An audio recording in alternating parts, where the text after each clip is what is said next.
Hi guys, it's Mr. Leeds here doing the SQA National 5 Mathematics on 2016. We're doing paper 2 and we're going to be doing question 14 to the last one, question 16. Question 14 says solve the equation 2 tan x plus 5 equals minus 4. So let's whittle this down to get tan x equals something. So we have minus 4, take 5 to give minus 9, divided by 2, 9 over 2 is minus 4.5.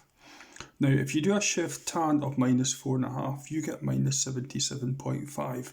So if I can just show you what that means within this graph here. So not the best graph you've ever seen. Most of you will have seen the graph, the tan graph. It goes from there 0 up, skyrockets there, back down there, crosses at 180, back up there.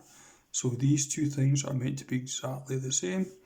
And here we have it there and there off to 360.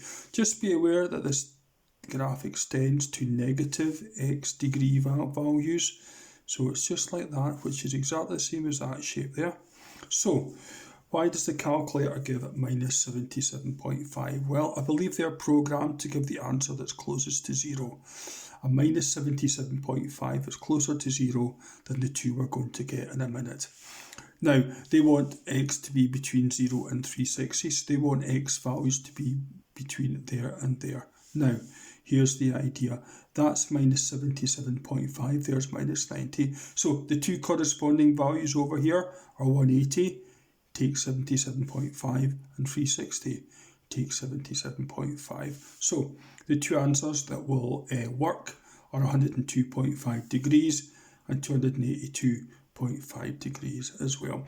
It's well worth noting that you can actually check these. 2 tan x plus 5 has to be minus 4. So if you use your calculator and you do 2 tan, let's say 102.5, plus 5 you get minus 4.02. That's close enough. Don't forget we've done a little bit of rounding off here. And it's a similar story for the other value that we got. 2 tan 282.5 plus 5 give you the same answer, which is close enough. So we can be pretty sure that these two are correct. Let's have a go at 15. So there we have it there, just set it up. The perfume bottle had a label in the shape of part of a circle, and I'm sure you've seen this kind of stuff before, where you're given various numbers that you can see on the diagram there. And we have to work out the overall height of the label. Alright, so from there to there is a radius, so is there to there. Okay, so if that is 6.6, bit of an optical illusion, that looks a little bit bigger than that maybe, but that is 6.6 also, same as that. Now, there to there is 9. If I extend this line down, I split it into 4.5 and 4.5. This allows us to use Pythagoras to get x. So x squared is 6.6 squared, take away 4.5 squared using your calculator. So x ends up being 4.8. So the height is 4.8 plus the 6.6 gives you 11.4 centimetres. And let's have a go at question 16. Here we have it here. So you're given a diagram with various numbers on it and you're asked to get the length of B to C.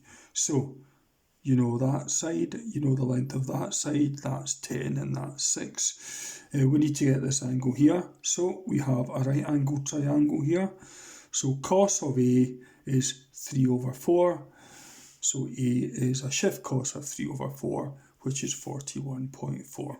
This is going to allow us to use the cosine rule here. So drawing this triangle without that line there, we have 10, we have 6, and we're now going to get BC with that being 41.4. So BC squared is 10 squared plus 6 squared minus 2 times 10 times 6 times the cos of 41.4, the cos of A. Okay, so we put that into our calculator and we get a 45.987 to 3 decimal places. Take the square root of that and you get 6.781, which is 6.8 if I choose to round it to 1 decimal place. There we have it there, done.